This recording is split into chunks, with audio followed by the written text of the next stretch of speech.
వాక్య లేఖనాన్ని ధ్యానం చేసుకుందాం. ఎహెజ్కేలు గ్రంథం 24వ అధ్యాయము 18వ లేఖనాన్ని ధ్యానించుకుందాం.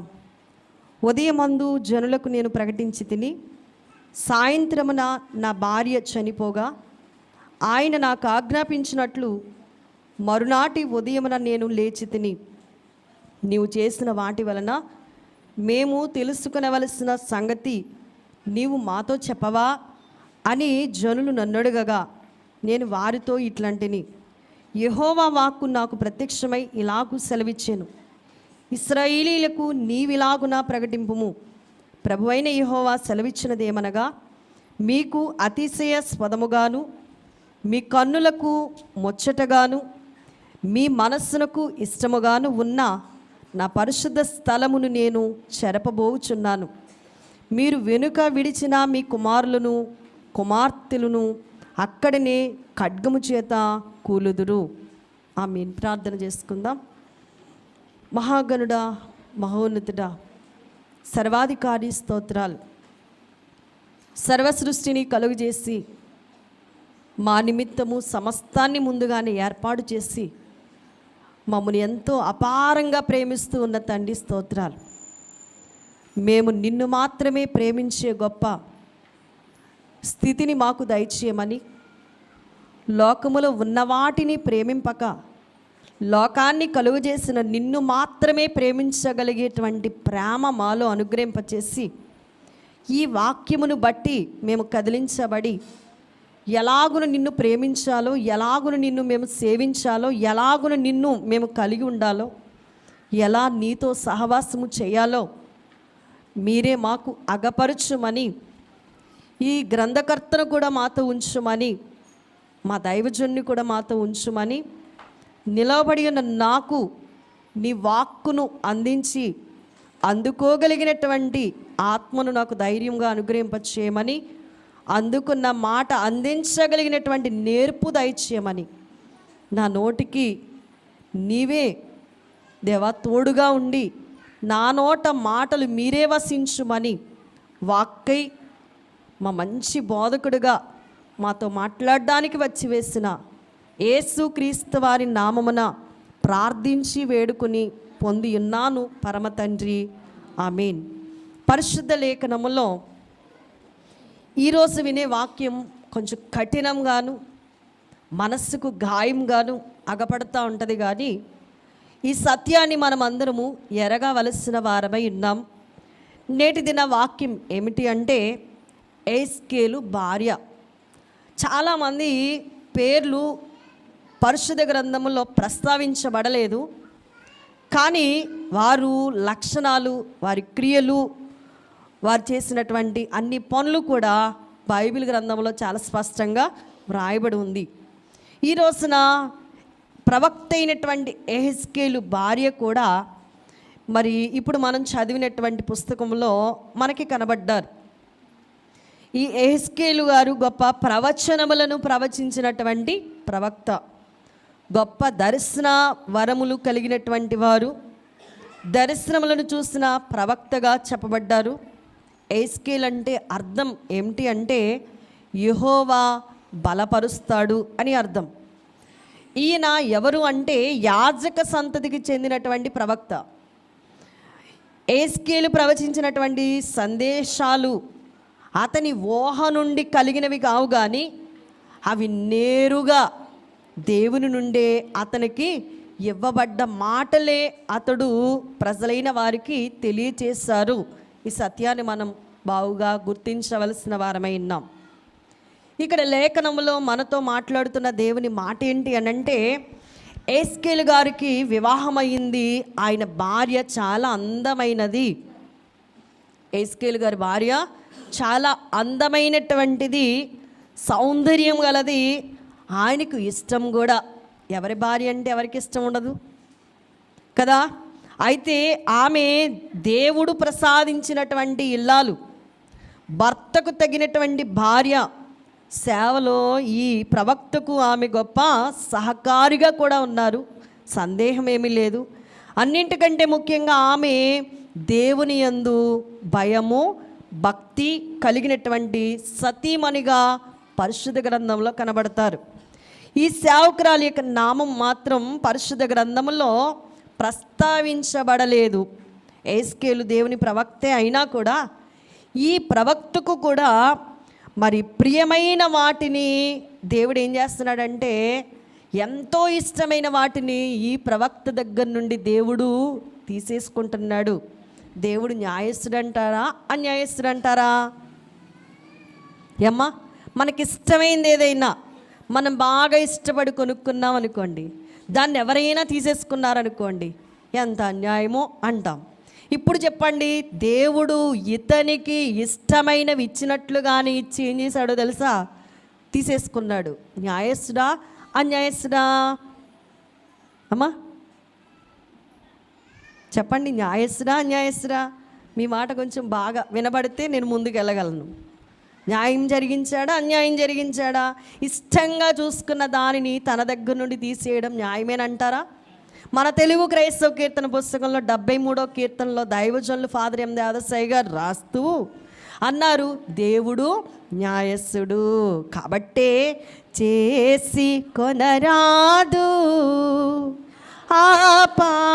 ఆపార్థము, చేసి కొనరాదు దేవుని నా పార్థము, చేసి కొన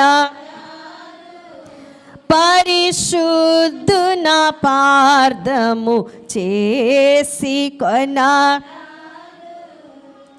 ఏం చేసినా కూడా దేవుణ్ణి మాత్రం ఏం చేసుకోకూడదంట. ఏమండి, రాయొచ్చి మన మీద పడ్డా, మనం వెళ్ళి రాయి మీద పడ్డా ఎవరికి నష్టం? ఎవరు రాయి? సృష్టికర్త వారు. ఆయన వచ్చి మన మీద పడ్డా, మనం వెళ్ళి ఆయన మీద పడ్డా నష్టం మనకే. కాబట్టి దేవుడు అన్యాయస్తుడు మాత్రం కాడు. ఆయన ఎప్పుడు న్యాయమైన పద్ధతిలోనే ఆలోచిస్తాడు.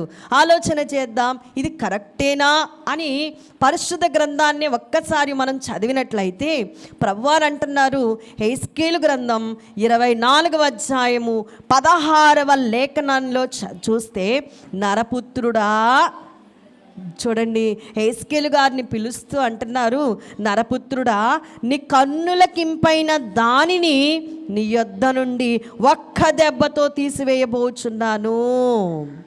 నీ కన్నులకు ఇంపైన దానిని ఒక్క దెబ్బతో తీసివేస్తున్నాను. అయితే నువ్వేం చేయకూడదు? అంగలార్చవద్దు.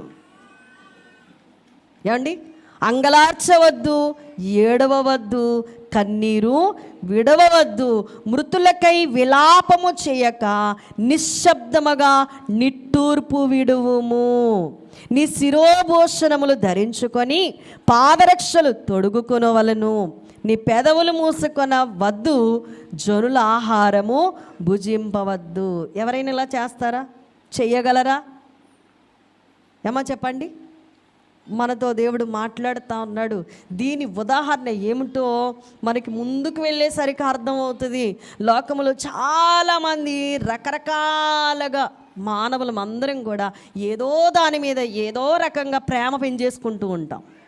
అవునంటారు కదంటారా?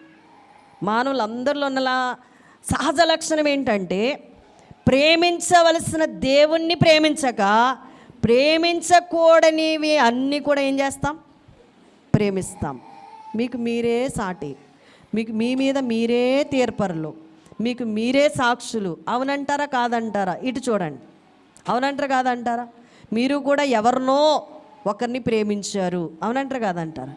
అది మీ బిడ్డే కావచ్చు, మీ భర్తే కావచ్చు, మీ ఫ్రెండే కావచ్చు, లేక మీ అమ్మే కావచ్చు, మీ నాన్నే కావచ్చు, ఎవరైనా కావచ్చు. నీకు కూడా ఒక ప్రేమికులంటూ ఈ లోకములో ప్రతి మానవుడికి కూడా ఉన్నారు. అమ్మ, నాన్న ప్రక్కన పెడితే ఎవరికైనా కూడా అతిమిక్కలుగా ప్రేమించేటువంటి వారంగా ఉన్నాం. కానీ ప్రేమించవలసినటువంటి దేవుణ్ణి మాత్రం ఏం చేస్తున్నామండి? అమ్మ, మీరు నాతో మాట్లాడాలి. ఏం చేస్తున్నాం? ప్రక్కన పెడుతున్నాం. అసలు దేవుణ్ణి ప్రేమిస్తే ఏమవుతుంది? లోకాన్ని ప్రేమిస్తే ఏమవుతుంది? అలా అని ఎహెస్కేలుకి ఏం టెస్టింగ్ ఏం కాదండి. ఎహెస్కేలు ప్రవక్తకు కూడా ఇశ్రాయేలీయులు చేసేటువంటి ఈ పాడు పనులన్నింటినీ కూడా ఈ ప్రవక్త ద్వారా దేవుడు వారికి తెలియచేయడానికి ఈ ప్రవక్తని ఇక్కడ వాడుకుంటా ఉన్నారు. అందుకని ఇక్కడ మనం చూసినట్లయితే, మరి నరపుత్రుడా నువ్వేం చేయాలి అంటే, ఆలోచన చేసినట్లయితే ఈ దినం హెస్కేలును దేవుడు పిలిచారంట. పిలిచి అంటున్నారు, వినడానికి ఇదేమి శుభవార్త కాదు. శుభవార్త అంటారా? ఎవరైనా వ్యక్తి చనిపోవడం శుభవార్త కాదు. అయితే మరి హెస్కేలుకు బాధ కలిగించే వార్త. గట్టిగా కొట్టేసి ఏడవ కంటే ఎవరు ఊరుకుంటారండి? ఏమండి, బిడ్డలు ముద్దొస్తున్నారు కదా అని చెప్పేసి ఒక సేమ్ గిల్లేసి ఏం ఎరగనట్టుగా కూర్చుంటే ఆడ ఏడవకుండా ఉంటారా? ఏడుస్తారా లేదండి? కొట్టిన తర్వాత, దెబ్బ తగిలిన తర్వాత ఎవరైనా ఏం చేస్తారు? ఏడుస్తారు. దేవుడు ఏమంటున్నాడో తెలుసా? నీకు ఇంపైన దానిని, నీ భార్యనే, ఎవరినో కాదు, నువ్వు అతి మిక్కిలిగా ఇష్టపడుతున్నావు కదా, నీ భార్యనే నేను తీసేసుకుంటున్నాను, కానీ నోరు మూసేయి. నువ్వేం చేయకూడదు? ఏడవకూడదు. దుఃఖం అసలు బయటికి రాకూడదు. కొంతమంది ఉంటారండి నిజంగా, చాలామంది పిల్లల్ని మందగించేటప్పుడు కొడతా ఉంటారు, అంటారు. ఏం చేయాలి పాపం? చూసారు ఇలాంటి తల్లులను ఎప్పుడైనా?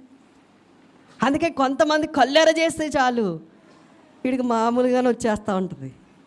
అలాంటి వాళ్ళు ఈ రోజుల్లో లేరు. కానీ సర్వసాధారణంగా మరి కొంతమంది బెత్తం వాడకుండా కానీ సైలెంట్ కిల్లర్లా ఏం చేస్తారు? బాధిస్తూ ఉంటారు. మనోడు నోరు మూస్తారు. హెస్కేలుకు ఇప్పుడు ఒక పనిష్మెంట్ ఏంటి అంటే, నీ భార్యను నేనే కావాలని ఏం చేస్తున్నాను? తీసేసుకుంటున్నాను. మీకు ఏదైనా పుష్పవనం కనిపించింది అనుకోండి, చక్కగా పువ్వులన్నీ చక్కగా మన కళ్ళ ముందు కనిపించాయి అనుకోండి, ఆ పువ్వును కోసుకోకుండా ఉంటామా? కోసుకుంటాం. ఎందుకంటే మన లక్షణం అది. అందులో అందమైంది ఏదైతే ఉందో, అన్నీ చూస్తా, అన్నీ ఒకేలా ఉన్నా కూడా దానిలో మళ్ళా ఏరి ఎలా కోసుకుంటామో, దేవుడు కూడానంట ఇంపైనది, ప్రజలు ఇష్టపడింది దేవుడు కూడా ఏం చేస్తున్నాడు? తీసేసుకుంటున్నాడు. దేవుడు అంటున్నాడు, చూడండి ప్రియులారా, ఈ లేఖనములో చూస్తే హెస్కేలుకు బాధ కలిగించే వార్త, ఆయన హృదయాన్ని పిండివేసే వార్త, ఈ వార్త ఆయనకి విభ్రాంతిని కూడా కలిగించింది. అయినా కూడా ఆయన వినక తప్పలేదట. దేవుడు వినమన్న తర్వాత ప్రవక్త ఏం చేయాలి? వినాలి. మరి చెప్పమన్నవి ఏం చేయాలి? చెప్పాలి. ఇది వారి యొక్క ధర్మం. ఎందుకు దేవుడు హెస్కేలుతో ఏమని చెప్తున్నారంటే, నీ కన్నులకు ఇంపైన దానిని నీ యొద్ద నుండి ఒక్క దెబ్బతో తీసివేయబోచున్నాను. ఇది మొదటి పాయింట్, గుర్తుపెట్టుకోండి. మరలా అడుగుతాను మిమ్మల్ని, ఏం చేస్తాడంట? నీ కన్నులకు ఇంపైన దానిని. చాలామందికి అందం చూసి మురిసిపోతూ ఉంటారు, ఎంత బాగుందో కడుపు నింపేసుకుంటూ ఉంటారు. దేవుడు కూడా చూసి ఒక్క దెబ్బ కొడతా ఉంటాడు. చూద్దాం, వాక్యమే మనతో మాట్లాడుతుంది. చాలామంది అందంతో కాపురం చేసినట్టుగా, అబ్బాయి నా బిడ్డ ఎంత బాగున్నాడండి, ఎంత బాగున్నారండి. అందం మోసకరం, సౌందర్యం వ్యర్థం, యెహోవా యందు భయభక్తులు గల స్త్రీ కొనియాడబడని వాక్యం చెప్తున్నా కూడా కొంతమంది ఏదో దాని మీద ఏదో రకమైన పిచ్చి పెంచుకొని అందులో పడిపోయి అందాన్ని ప్రేమించేవారు, వ్యాపారాన్ని ప్రేమించేవారు, బిడ్డల్ని ప్రేమించేవారు, భార్య భర్తల్ని ప్రేమించేవారు. ఇలా సహజ లక్షణం గూడు కట్టుకున్నటువంటి ఈ లక్షణాలన్నింటితో దేవుడు మనతో మాట్లాడుతున్నాడు. ఒకటి, నీ కన్నులకి ఇంపైన దానిని నీ యొద్ద నుండి ఒక్క దెబ్బతో తీసివేయబోచున్నాను. రెండవది, అంగలార్పవద్దు. ఏం చేయొద్దంట? అంగలార్చొద్దు. 3, ఏడవవద్దు. 4 అంటున్నాడు, కన్నీళ్ళు విడవవద్దు. 5, మృతులకై విలాపము చేయవద్దు. 6 చూస్తే నిశ్శబ్దంగా నిట్టూర్పు విడువు. అంటే మనోదుఖం, నిశ్శబ్దంగా ఉండాలి. లోపల మాత్రం ఏమైపోద్ది? కన్నీరు మున్నీరుగా నిట్టూర్పు అన్నమాట. అలా విడువు. అలాగే నీ శిరోభూషణములు ధరించుకో. శిరోభూషణములు ధరించుకో. 8 చూస్తే పాదరక్షలు తొడుగుకో. 9, నీ పెదవులు మూసుకోవద్దు. 10, జనుల ఆహారము భుజించవద్దు. ఉదయాన్నే నేను జనులకు ప్రవశించి తిని అంటున్నాడు.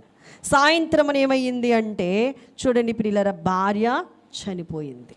ఎవరి భార్య? సాధారణమైన వాడా? ఇప్పుడు యెహెజ్కేలు ప్రవక్త, ఆయన భార్య చనిపోయింది. చనిపోయిన తోడని ఏం చేశాడంట? ఆయన ఆజ్ఞాపించినట్లుగా మరుసటి ఉదయాన్న ఆయన చేశారటండి. చూడండి ప్రియులరా, ప్రవక్తకు దేవుడు చెప్పినట్లుగానే ఏం చేస్తున్నాడంటే ప్రీతికరముగా ఉన్నటువంటి తన భార్యనంట దేవుడు చెప్పినట్లుగానే చేశాడు. ఇష్టమైన భార్యను తీసేసుకున్న దేవుడు అన్యాయస్తుడు అని మాత్రం అనలేదు. యెహెజ్కేలు భార్య విషయము మనం ఆలోచన చేసినట్లయితే దేవుడట మనము ఇష్టపడవలసిన దేవుని ఇష్టపడకపోతే మనం ఇష్టపడిన వాటిని దేవుడే తీసేసుకొని మనకి బుద్ధి చెప్తారట. ఎందుకు అంటే మనము కావాలి ప్రభువుకి, మనకి కావాలి ప్రభు, కానీ మనమేం వెతుక్కోవట్లేదంటే ప్రభు వెతుక్కుంటున్నారు, కానీ మనమే ఎవరిని వెతకట్లేదు? దేవుణ్ణి వెతకట్లేదు. ఆదివారం అంటే నిర్లక్ష్యం, ప్రార్థన అంటే నిర్లక్ష్యం, అన్ని పనులకి మరి సమయము సందర్భం ఉంటుంది, కానీ ప్రార్థనకు వచ్చేసరికి సమయం సందర్భం లేకుండా రావడం, ఇవన్నీ మరి దేవునికి ఇష్టమైన అంటారా? కాదు. దేవునికి ఇష్టమేంటో మనం తెలుసుకోవాలంటే ఆయన్ని మనం ఏం చేయాలి? ప్రేమించాలి. పౌలు భక్తుని యొక్క పరిచర్యను దేవుడు అంగీకరించాడంటే కారణం ఏంటంటే ఆయన అనేక సంఘాలను స్థాపించాడు, అనేక ఆత్మలను రక్షించాడు, పరుగు పందెములో గెలిచాడు. పాత నిబంధనలో కూడా మనం ఆలోచన చేసినట్లయితే ఎందరో భక్తులైన వారిని దేవుడు అంగీకరించారు. మనం ఎవరి కొరకు వాడబడాలంట? మొన్న మనం చెప్పుకున్నాం, మనం తినినా ప్రభు కొరకే, భోజనం మానివేసినా ప్రభు కొరకే, ఏది చేసినా ప్రభు మహిమార్థమే చేయాలట, కానీ ఇష్టం వచ్చినట్లుగా మనము చెయ్యకూడదని దేవుడు మనకి ఆజ్ఞాపిస్తూ ఉన్నారు.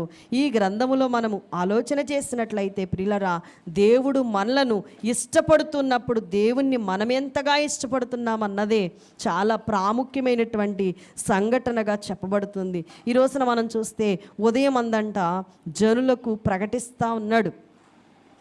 ఉదయముల మరి ఈ జనులకు ఏమని ప్రకటిస్తున్నాడు అని మనము ఆలోచన చేసినట్లయితే మరి ఎలాగున్న ఈ మాటలు ఎవరికైతే రాస్తాడో వారికి ఈయన ఏం చేస్తున్నాడంటే ప్రకటన చేస్తూ ఉన్నాడు. మొదటిది ప్రియులరా, నీ కన్నులకి ఇంపైన నీ భార్యని ఏం చేస్తానన్నాడు? తీసివేస్తానన్నాడు. రెండవదిగా మనం చూసినట్లయితే చూడండి, నీ మనస్సుకు ఇష్టమైన నా పరిశుద్ధ స్థలం అంటున్నాడు 21వ వచనములో. ఇశ్రాయేలీయులకు నీవిలాగున ప్రకటింపుము. ఇశ్రాయేలీయులకు ఏం చేయాలంటండి? ప్రకటించారటండి. ప్రకటించాలి. ఏమని ప్రకటించాలి చూస్తే, మీకు అతిశయాస్పదముగాను, చూడండి ప్రియదా, మీ కన్నులకు ముచ్చటగాను. ఎవరికి చెప్పడానికి? యెహెజ్కేలుకి పనిష్మెంట్ అంటే ఇశ్రాయేలీలంట అతిశయిస్తున్నారంటండి. దేనిని బట్టి అతిశయిస్తున్నారంటే, మరి ఈ ఇశ్రాయేలీలు అతిశయించే అతిశయము దేనిని బట్టి అంటే కన్నులకు ఇంపుగా కట్టుకున్నారంట, మనస్సుకు ఇష్టంగా ఉండేటట్టుగా మలుసుకున్నారంట. దేవాలయాన్ని చాలా ఇష్టపడిపోతా ఉన్నారు. ఆ దేవాలయాన్ని దేవుడు ఏం చేస్తున్నాడండి? చెరపబోవుచున్నాను అంటున్నారు. దేవాలయము ముఖ్యమా? దేవాలయములో ఉన్న దేవుడు ముఖ్యమా? చెప్పండి. మీరు దేన్ని ప్రేమించి ఇక్కడికి వచ్చారు? నిజం చెప్పండి. చూడండి ఒకసారి, ఎవరిని ప్రేమించి ఈ స్థలంలోనికి వచ్చారు? చాలా చోట్ల మనం చూస్తూ ఉన్నాం ఈ రోజుల్లో. మందిరాలు చక్కగా అలంకరించబడిన మందిరాలను చూసి గుడికి వెళ్ళే బిడ్డలు ఉన్నారు. అవునంటారు కదంటారా? అవునా కదండి? అంటే మందిరాన్ని ప్రేమించే కదా వాళ్ళకి దేవాలయాలకు వెళ్తున్నారు. మనం దేన్నైతే ఇష్టపడతామో అది ఎలాంటిదైనా కూడా దేవుని దృష్టిలో చిన్నదేనండి. అర్థం చేసుకుంటే వాక్యములో ఇక్కడ మీ కన్నులకు ముచ్చటగాను మీ మనస్సునకు ఇష్టముగాను ఉన్న, చూస్తున్నారా వాక్యములో 21వ వాక్యము, మీ మనస్సునికి ఇష్టముగాను ఉన్న నా పరిశుద్ధ స్థలమును నేను చెరపబోవుచున్నాను. మీరు దేన్ని ప్రేమించకూడదంటే దేవాలయాన్ని కాదండి. మీరు కూడా చూడండి, ఎక్కడికన్నా వెళ్తే చక్కగా ముద్దులు పెట్టేస్తూ ఉంటారు. దేవాలయాన్ని కాదు, దేవాలయముల్లో ఉన్న దేవుణ్ణి ప్రేమించాలి. ఎవరిని ప్రేమించాలమ్మా? దేవాలయముల్లో ఉన్న దేవుణ్ణి ప్రేమించాలి, కానీ దేవాలయమును ప్రేమించు. కానీ ఎవరి తర్వాత? అన్ని దేవుని తర్వాతే. అర్థమైందండి? నీకు ఇష్టమైనవి ఏవైనా కావచ్చు, అది ఎంత గొప్పదైనా కావచ్చు, అన్నింటికంటే శ్రేష్ఠుడు, ప్రథముడు, గొప్పవాడు ఎవరు అంటే ప్రభు అయిన యేసు.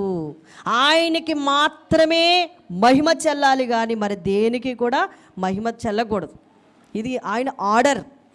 ఎందుకంటే ఆయన తర్వాతే ఏదైనా పరిశుద్ధ మందిరమైనా ఇంకొకటైనా అది దేవునిది కదండి. అంటే ఆచారం కాదు ముఖ్యం, నిన్ను నన్ను కలుగు చేసిన సృష్టికర్త వారు మాత్రమే ముఖ్యం. ముఖ్యంగా మనం ఎవరిని ప్రేమించాలంటే దేవుణ్ణి ప్రేమించాలి. దేవుని తర్వాతే దేనినైనా ప్రేమించాలంట.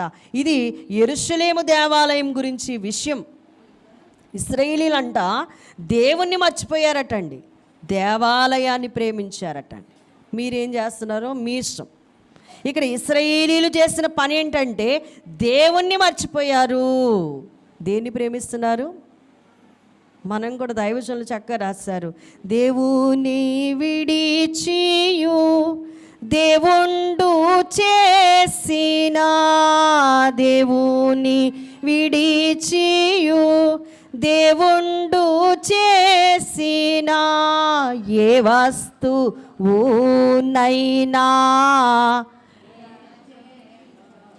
తుము ఏ వస్తువునైనా ఎంచి మ్రొక్కకుము, పాపవృత్తిని మాను. దేవుణ్ణి విడిచిపెట్టేసి దేవుడు చేసిన ఏ వస్తువునైనా ఎంచి మ్రొక్కకు, అది పాపము. దేవుణ్ణి మాత్రమే మ్రొక్కు, అది ఆయన వేసిన మనకు ఆజ్ఞాపించిన ఆజ్ఞ. చూడండి, ద్వితీయోపదేశకాండములోను నిర్గమకాండములోను 10 ఆజ్ఞలలో ఒక ఆజ్ఞ ఏంటి అంటే పైన ఆకాశం అందే కానీ, క్రింద భూమి ఎందే కానీ, భూమి కింద నీళ్ళ ఎందే కానీ ఉండు దేని రూపమైన విగ్రహమైన ఏదైనా నువ్వు దానికి సాగిలా పడకూడదు, వాటికి నమస్కారము చేయకూడదు. అన్నింటినీ దేవుని తర్వాతే తప్ప ముందు దేనిని కూడా ఘనముగా ఎంచొద్దు అని దేవుడు మనకు ఆజ్ఞాపిస్తే, అన్నిటి తర్వాత దేవుడు అంతే కదండి, అన్నీ అయిపోయాక దేవుడా తప్పు చేశాను క్షమించు అంటాం. ఒక్క మాటతో ఆయన ఏం చేస్తున్నాడు అనుకుని మనము విర్రవీగుతనంలో ఉన్నాం. ఇశ్రాయేలీలు కూడా అలా అనుకుంటున్నారంట. యెరూషలేము దేవాలయమును వారు ప్రేమించారంట, కానీ ఆ దేవాలయములో ఉన్న దేవుణ్ణి ఏం చేశారు? మర్చిపోయారంట. ఆ కారణాన దేవుని ఉగ్రతకు వారు గురి కావలసిన వారై ఉన్నారు. ఈ దేవాలయము ఒకటి వారికి అతిశయాస్పదమైనదంటండి. దేవాలయము అబ్బా ఎంత చక్కగా ఉందో. సొలొమోను కట్టించినప్పుడు దేవాలయం ఎలా ఉందండి? బంగారంతో కట్టించాడు, ఏమండి, గొప్పగా కట్టించాడు. అందుకని వారు చూసి దేవాలయం చూసి మురిసిపోయారు, కానీ దేవాలయంలో ఉన్న దేవుణ్ణి వారు కానలేకపోయారు. ఒకటి అతిశయాస్పదమైందంట, 2 వారి కన్నులకు ముచ్చట గొలిపేదిగా ఉందంట, 3 వారి మనస్సుకు ఇష్టమైందంట. వారి మనసుకు ఎలా ఉందండి? అబ్బా దేవాలయంలోకి వచ్చి పడిపోతే ఏసీ రూములు అని వచ్చేవాళ్ళు కొంతమంది, మరి ఎంతో చక్కగా ఉందని ఆహ్లాదం కొరకు వచ్చేవారు. ఇలా రకరకాలైన ప్రజలు ఉన్నారు. కనుక దేవుడు అంటున్నాడు, అట్టి పరిశుద్ధమైన స్థలాన్ని దేవుడు చెరపడానికి సిద్ధపడ్డారండి. దేవుడు ఏం చేస్తున్నాడంట? చెరపడానికి సిద్ధపడ్డాడట. దానిని ఆయన చిన్నాభిన్నం చేశాడు. దేవుడు లేని దేవాలయాన్ని వారు ప్రేమించారు. ఎంత విచారము! జీవం గల దేవుణ్ణి విడిచిపెట్టేశారు, జీవము లేనటువంటి కట్టడలను ప్రేమించారు. కాబట్టి దేవుడికి ఏమొచ్చిందంట? కోపం వచ్చిందంటండి. నిర్మాణాల మీద ప్రేమ పెంచుకున్నారు. ప్రాణం పోతున్నా చాలామంది దాన్ని విడిచిపెట్టరు. ఎవరిలాగా అంటే లోతు భార్యల్లాగా. లోతుకు వార్నింగ్ ఇచ్చాడు దేవుడు, ఈ పట్టణాన్ని నేను తగలబెట్టబోతున్నాను, జాగ్రత్త, నీకెవరైతే ఉన్నారో వాళ్ళని తీసుకుని బయటికి వచ్చేసి అన్నారు. దేవుడు ఒక మాట ఇచ్చిన తర్వాత మాట తప్పుతాడా? తప్పడు. లోతు గబగబా వచ్చేస్తుంటే భార్య ఏదో సంపాదించుకోవాలనుకొని కట్టడలను ప్రేమించింది, తన ఇంటిని ప్రేమించింది, తను చక్కగా మలుచుకున్న ఆ ఇంటి వైపు చూసింది. తనేమైపోయింది? ఉప్పు స్తంభముగా మారిపోయింది. కట్టడలు ముఖ్యం కాదు, అందుకని ఏది ప్రేమించాలా, ఎవరిని ప్రేమించాలా, ఎవరినో అడిగే కంటే, ఎవరినో అడిగి తెలుసుకునే కంటే ప్రభుని ప్రేమించమని వాక్యం సెలవిస్తూ ఉంది. దైవజనులు దేవదాసయ్య గారికి మనం విపులంగా చెప్పారు. ఎవరినో అడగవలసిన పని లేదండి, ఎవరినో అడిగి తెలుసుకోవాల్సిన పని లేదు. ఈ 10 ఆజ్ఞల పాటలో దైవజనులు చక్కగా రాశారు. పాపాలను గెలిచిన ప్రభు యేసు నడిగిన, పాపాలను గెలిచిన ప్రభు యేసు నడిగిన, పాపాల నోడించు బలమిచ్చు నీకు, పాపాల నోడించు బలమిచ్చు నీకు, పాపవృత్తిని మాను. ఎవరిని అడగాలి ఇప్పుడు? అందరిలో కూడా పాపాలు ఉన్నాయంటారా లేదంటారా? ఎవరైనా సరిగా చెప్తారో లేదో తెలియదు. కానీ పాపాలను గెలిచిన, ఆ పాపాలు గెలిచేశాడు కనుక ప్రభు యేసుని అడిగితే ఆయన్నే పాపాలను ఓడించే బలం మనకి ఇస్తారు. కాబట్టి ఎవరిని అడగాలి? ప్రభుని అడగాలట. ప్రభువా, నిన్ను మాత్రమే ప్రేమించే మనస్సు నాకు దయచే. ఆయన్ని ప్రేమించిన తర్వాత మీ ఇష్టం, దేన్ని ప్రేమించినా అది మీ ఇష్టం. కానీ ముందు ప్రేమించవలసిన, ప్రాధాన్యం ఇవ్వవలసిన దేవుణ్ణి మర్చిపోయి అతిమిక్కులుగా మీరు దేనిని ఇష్టపడ్డా కూడా ఒక్క దెబ్బతో దాన్ని దేవుడు ఏం చేస్తాడు? అప్పుడు ఏం చేయగలం? కుర్రో మొర్రో అంటూ దేవుడి పాదాల దగ్గర పడి బ్రతిమలాడితే వస్తారా? మరలా వస్తుందా అండి? రాదు. జాగ్రత్త పడదాం, జాగ్రత్త పడదాం ప్రియులరా. 3వదిగా చూస్తే వారి అతిశయాస్పదం ఏంటో తెలుసా? వారి కుమార్తెలంట. 25వ వచనం చూద్దాం. నరపుత్రుడా, వారి ఆశ్రయమును అతిశయాస్పదమును వారికి కన్నులకింపైన దానిని వారు ఇచ్చయించు దానిని వారి కుమారులను కుమార్తెలను నేను తీసివేయు దినమునందు నీకు సమాచారము తెలియజేయుటకై తప్పించుకొని వచ్చిన ఒకడు నీ యొద్దకు వచ్చును. ఎవరంటండి వాళ్ళు? 1 కుమార్తెలు. ఇశ్రాయేలీలంట చూడండి, కట్టడలను ప్రేమించారు, దేవుని ఉగ్రతకు గురయ్యారు. అలాగేనంట వారు వారి పిల్లలనంట దేవుని కంటే ఎక్కువగా మిక్కిలి ప్రేమించడం ఇక్కడ మనం గుర్తిస్తాం. దేవుని కంటే ఎవరిని ప్రేమిస్తున్నారంట?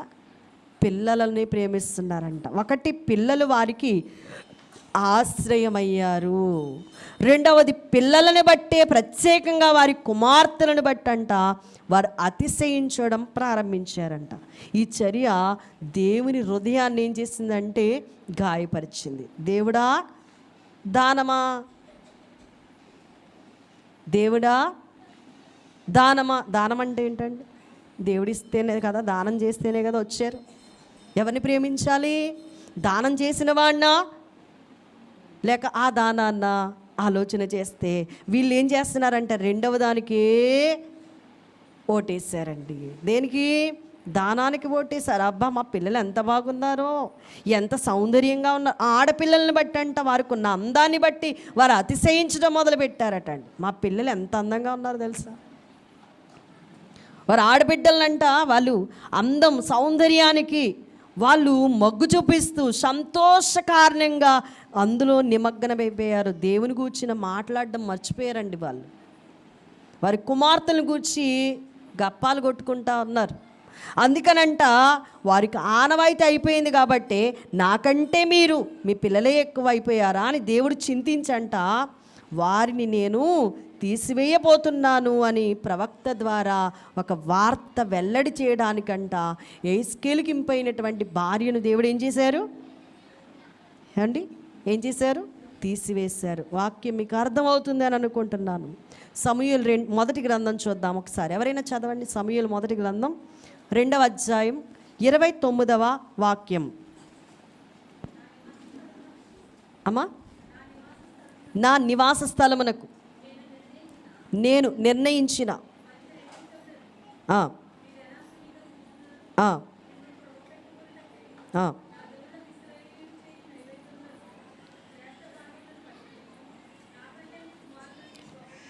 ఏమంటున్నాడండి? ఒక ప్రవక్తతో, ఏలీ గారితో దేవుడు మాట్లాడుతున్నాడు. నాకంటే నీ కుమారులను. మీరు గ్రంథం చూడండి, నమ్మకంలో ఏం లేదు. సమూయేలు మొదటి గ్రంథం 2వ అధ్యాయం 29లో అంటున్నాడు, నాకంటే నీ కుమారులను నీవు గొప్ప చేయుచున్నావని ఏలీతో దేవుడు అన్నాడు. మళ్ళీ అన్నాడు, నన్ను గణపరచు వారిని నేను గణపరుస్తాను. చాలామంది తల్లిదండ్రులు పిల్లల్ని గణపరుస్తూ ఉంటారు. మనం అలా చేయకూడదు. పిల్లల్నే కాదండి, సొమ్మునే కాదండి, అది ఎలాంటిదైనా కూడా దేవుని ముందు ఆఫ్టర్ ఆల్ అది అంటారు కదంటారా? అవునండి, వాస్తవం. సత్యం తెలుసుకుందాం, దేవునిలో సాగిపోదాం. దేవుణ్ణే ప్రేమించాలి కానీ ఆయన ఇచ్చినవండి ఇవన్నీ కూడా, అందమైన, జ్ఞానమైన, ఆరోగ్యమైన, బిడ్డలైనా, మరి వ్యాపారమైన, వ్యవసాయమైన, పాడి పంటలైనా, విద్య అయినా, ఉద్యోగమైనా అన్ని దానం చేసిన దానకర్తను విడిచిపెట్టేసి ఏది ప్రేమించినా దేవుడు దాన్ని ఒప్పుకోలేడు, వారవలేడు. ఖచ్చితంగా ఆర్డర్ వేశాడు ఆయన. దేనిని పూజించకూడదు, దేనికి సాగిలా పడకూడదు. ప్రభు చెప్పారంటే చేస్తారు. చూసినట్లయితే మరి అలాగున విశ్వాసమైన మనకి జాగ్రత్త, మేలుకొలుపు ప్రభు చెప్తా ఉన్నారు. ఇక 4వ విషయానికి వస్తే, వారు ప్రేమించే కుమారులంట. కుమారులను ఏం చేస్తున్నారండి? ప్రేమిస్తున్నారండి. మొదటి విషయాలను ఒకసారి మరి మనం ఆలోచన చేసుకుంటే, 1 కన్నులకింపైన భార్య ఒక్క దెబ్బతో దేవుడు తీసి పడేశారు. 2వది నీ మనసుకిష్టమైన నా పరిశుద్ధ స్థలం, దాన్ని దేవుడు ఏం చేశాడు? చెరిపివేశారు. 3వది వారి అతిశయాస్పదమైన వారి కుమార్తెలు. మరి చివరిగా గమనిస్తే, వారు ప్రేమించే వారి కుమారులు నాకు కావాలని దేవుడు కోరుకుంటా ఉన్నాడు. 25వ వచనంలో ఏమంటున్నాడు? వారి ఆశ్రయమును అతిశయాస్పదమును వారి కన్నులకింపైన దాన్ని వారు ఇచ్చేయించు దానిని వారి కుమార్తెలను నేను తీసివేయు దినమునందు నీకు సమాచారం తెలియచేయుటకై తప్పించుకున్న ఒకడు వచ్చి నీ యొద్దకు వచ్చాడు. ఆ దినాన్ని నీవికను మౌనముగా ఉండక తప్పించుకుని వచ్చిన వానితో స్పష్టంగా మాట్లాడు. నేను యెహోవానై ఉన్నానని వారు తెలుసుకున్నట్లు నీవు ఈ రీతిగా వారికి సూచనగా ఉందువు. ప్రవక్త ఒక సూచన అన్నమాట. అందుకని మనం ఎవరిని ప్రేమించాలంటే దేవుణ్ణి మాత్రమే ప్రేమించాలండి. ప్రవక్త అయితే ఏంటి, ఇంకొకరైతే ఏంటి, ఎవరమైనా కూడా ఎవరిని ప్రేమించాలంటే దేవునిని మాత్రమే ప్రేమించాలి. మరో విషయం గమనిస్తే, ఆదికాండములో కూడా 22వ అధ్యాయము 2వ వాక్యములో కూడా దేవుడు అన్నాడు, నీకు ఒక్కడయున్నా నీ కుమారుని అనగా నీవు ప్రేమించు ఇస్సాకును తీసుకుని మోరియా దేశమునకు వెళ్ళు అని దేవుడు అబ్రహాముకు సెలవిచ్చారు. నీకు ఒక్కడయున్నా, ఇంకొకళ్ళు లేడు పాపం, ఉన్నారంటారా? లేరు. ఇతడే ఇష్టం. 2వది నీ కుమారుని, 3వది నీవు ప్రేమించు ఇస్సాకుని. ఎవరినైతే ప్రేమించాడో అతనిని నాకు దహన బలిగా అర్పించి. ఎంత బాధ కలిగించే మాటలండి ఇవి. అబ్రహాముకి తెలియచేసినటువంటి మాటలు. 18వ వచనములో, నీవు నా మాట వినినందున భూలోకములో నీ జనములన్నీ నీ సంతానం వలన ఆశీర్వదింపబడునని దేవుడు వాగ్దానం చేశారు. అబ్రహాము కూడా దేవుని నమ్మాడు. అందుకనే దేవునికి ఇష్టమైన దానిని బలిగా ఇవ్వడానికి సిద్ధపడ్డాడు. నేను ఉంచుకుంటాను ప్రభువా, లేక ఇచ్చావు ప్రభు అనలేదు. మాటకి ఏం చేశాడు? లోబడ్డారు. అందుకని ఆ కుమారుని దేవుడు అతనికి ఉంచి అతని యొక్క జనాంగాన్ని దేవుడు అత్యధికంగా ఆశీర్వదించారు. అయితే ప్రభు చెప్తున్న మాట ఏంటంటే, యోహాను 3:16లో దేవుడు లోకాన్ని ఎంతో ప్రేమించాడండి. ఆ ప్రేమ మనకు అర్థం కాక మనమెవరినో ప్రేమిస్తున్నాం. కరెక్టేనంటారా? దేవుడు లోకాన్ని ఇంత అంటారా? ఇంత అంతులేదు, ఎంత అని దాన్ని కొలవలేం. అవునా కదండి? ఎంత ప్రేమయా దేవుడెంత గొప్ప ప్రేమయై వెలుగుచుండునే, దంత గొప్ప ప్రేమయై ఎంత లోతు ఎంత నిడివి ఎంత విరివయా దాని నింతయంతయ నివసించు మనుజుడెవ్వడు. ఎంత లోతు ఎంత నిడివి ఎంత విరివయా, దాని నింతయంతయ నివసించు మనుజుడెవ్వడు. దాని నింతయంతయ నివసించు మనుజుడెవ్వడు.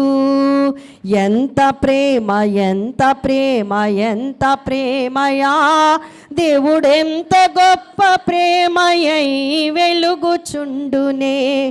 దేవుడెంత గొప్ప ప్రేమయై. మీరు వార్నింగ్గా తీసుకుంటారో, ఎలా యాక్సెప్ట్ చేస్తారో, లేక వదిలేసి వెళ్ళిపోతారో నాకు తెలియదు. కానీ చాలామందిని అమ్మ ఆదివారం కదా ప్రార్థనకి సమయం ఏది, పని చేసుకోవద్దండి, పనికి వెళ్ళొద్దండి. ఆ పనిని దేవుడు తీసేస్తే ఏం చేయగలం? ఆలోచన చేసుకుందాం. అనార్థంగా అనాలోచనగా ఉండొద్దు దయచేసి. దేవుడు ఆర్డర్ వేశారంటే దానిని తూచా తప్పకుండా ఏం చేయాలి? చెయ్యాలి, పాటించాలి. చేసి చూడరాదా దైవజనులు అన్నారు, చేసి తరచరాదా. యేసుక్రీస్తే మార్గం సత్యం జీవం, పాడుకోవడం కాదు. ఆయన ఒక్కసారి అనుభవించు, ఈ దినాన్ని మీరిపోకు. ఆయన ఆజ్ఞాపించాడు, ఈ దినము అన్ని రోజుల కంటే గొప్ప దినము, ఆరాధన దినం గొప్ప దినం. ఆయన ఆజ్ఞాపించారు. ఆయన ఆజ్ఞను చేసి చూస్తే, ఆయన నువ్వు ప్రేమించి చూస్తే, నీ కొరకు ప్రాణం పెట్టిన దేవదేవుడు నీకేదైనా చేసి పెట్టగల సమర్థుడు. ప్రాణాన్ని ఇచ్చేశాడు కదండి, ఒక్కగానొక్క కుమారుణ్ణి బలిగా ఇచ్చారు కదండి. మనం అడిగితే ఏమి ఇయ్యరు? అడగకుండగానే ప్రాణం ఇచ్చిన దేవుడు మనం దేవాలయంలోనికి వచ్చి ఆయన్ని ప్రేమిస్తూ ఉంటే ఏమివ్వడు చెప్పండి? కాబట్టి అనాలోచన వద్దు, ఆదివారం గుడి మానుకోవద్దు. ఇది మీకు వార్నింగ్గా అనుకుంటే అనుకోండి, ఇవిడ ఇంతే ఎప్పుడు అనుకున్నా పర్వాలేదు. కానీ ఆదివారం ప్రార్థన మానేసుకుని మీరు పెట్టుకున్న ఏంటంటే సిల్లు సంచులో మీ డబ్బులు వేసుకుంటున్నారు. అవునంటారు కదంటారా? మీరు అంగీకరించినా అంగీకరించకపోయినా, మీరు ఒప్పుకున్నా ఒప్పుకోకపోయినా, ఇది మాత్రం సత్యం. మీకు ఇప్పుడు తెలియదు, తెలిసి వచ్చిన తర్వాత, అంతా అయిపోయిన తర్వాత ఏం చేయలేం. కాబట్టి దేవుని దినము, ప్రభు రాశారు, ఇది ప్రభు దినము. మనం ఎవరమో పెట్టుకున్నది కాదు, పెద్దల ఆచారంతో పెట్టింది కాదు, ప్రభువే రాశారు. ఇది నా దినమని ఎవరైతే ఘనముగా ఎంచుతారో వారిని నేను అత్యధికముగా ఆశీర్వదిస్తానన్నారు. పరిశుద్ధమైన దినాన్ని పరిశుద్ధంగా ఆచరించడం కాకుండా ప్రేమించాలంట ప్రభువుని. ప్రాముఖ్యంగా ప్రభుని మాత్రమే ప్రేమిస్తే, మరి దేవునికి లోబడతా ఉంటే దేవుడు అత్యధికమైన ఆశీర్వాదాలు ఇస్తారు. దేనిని ఎక్కువగా ప్రేమించమాకండి. అది వ్యాపారమైనా కావచ్చు, దానినైనా విరమించుకో. ఆదివారం రోజున దేవుని దగ్గరికి వచ్చుకోవచ్చు. నీకు ఇంపైనటువంటి జ్ఞానమైన కావచ్చు, అందమైన కావచ్చు, ఐశ్వర్యమైన కావచ్చు, నీ ఇల్లైనా కావచ్చు. ఇంట్లో ఉంటే, మా ఇంట్లో ఉంటే స్వర్గంలా ఉంటుంది, ఉండొచ్చు. అది ఎవరిచ్చారు? ఏసీలో కూర్చుంటే టైం పాస్ అయిపోవచ్చు, అది ఎవరిచ్చారు? టీవీ దగ్గర ఉంటే అసలు టైమే తెలియకపోవచ్చు. ఇవన్నీ ఇచ్చిన ప్రభుని మర్చిపోతే మాత్రం దేవుడు ఊరుకునే దేవుడు? ఒక్క దెబ్బతో, నా మాట అంటారా? పరిశుద్ధ గ్రంథంలో ఎస్కేలు, ఒక్క దెబ్బతో నీ భార్యను తీసేస్తాను, కానీ ఏడవకు, అంగలార్చుకు, రోధించుకు, కన్నుల నుండి కన్నీళ్ళు రాలనీయకు. కారణం ఏంటో తెలుసా? నన్ను మాత్రమే నీవేం చేయాలి? ప్రేమించా. ఆ తర్వాతే నీకేం కావాలో నేనున్నానుగా. ఇంతకంటే అభయమిచ్చే వాళ్ళు ఎవరుంటారండి? ఆయన్ని కాలదన్నుకొని ఏవేవో చేసేస్తామంటే మానవ యత్నాలన్నీ పటాపంచులైపోతాయి. తానొకటి తలంచితే దైవం ఒకటి తలస్తారట. కాబట్టి మనం తలంచుకునే వేలో మనం వెళ్ళకూడదు. దైవం తలంచేటువంటి పద్ధతులు ఏంటో మనకి వాక్యములో నుండి దేవుడు మాట్లాడుతున్నారు కనుక వాక్య ప్రకారంగా నడుచుకుందాం, దేవుణ్ణి ప్రేమిద్దాం. దేవుని చేత ప్రేమించబడుతున్నాం కనుక దేవుణ్ణి ప్రేమించి కావలసినవన్నీ ప్రభు ద్వారా పొందుకుందాం. అట్టి ధన్యత, దీవెన, ఆశీర్వాదం దేవాది దేవుడు మనందరికీ దయచేయును గాక. ఆమేన్. మహిమాస్వరూపుడైన మా తండ్రి, ప్రేమాస్వరూపుడైన తండ్రి, నీ ప్రేమను పొందుకుంటున్న మేము నిన్ను ప్రేమించే మనస్సు నాకు, మాకు అందరికీ దయచేయమని, నీకంటే గొప్పగా దేనిని మేము ఎంచకుండునట్లుగా నిన్ను మాత్రమే ఘనపరిచే విధముగా మమ్మ నుంచి మహిమను మీరే పొందుమని వాటిని మీకే ఆరోపిస్తూ యేసుక్రీస్తు వారి ఉన్నత నామమందు ప్రార్థించి అడిగి వేడుకుని పొంది ఉన్నాం పరమ తండ్రి. ఆమేన్. మీ అందరికీ మరణాత.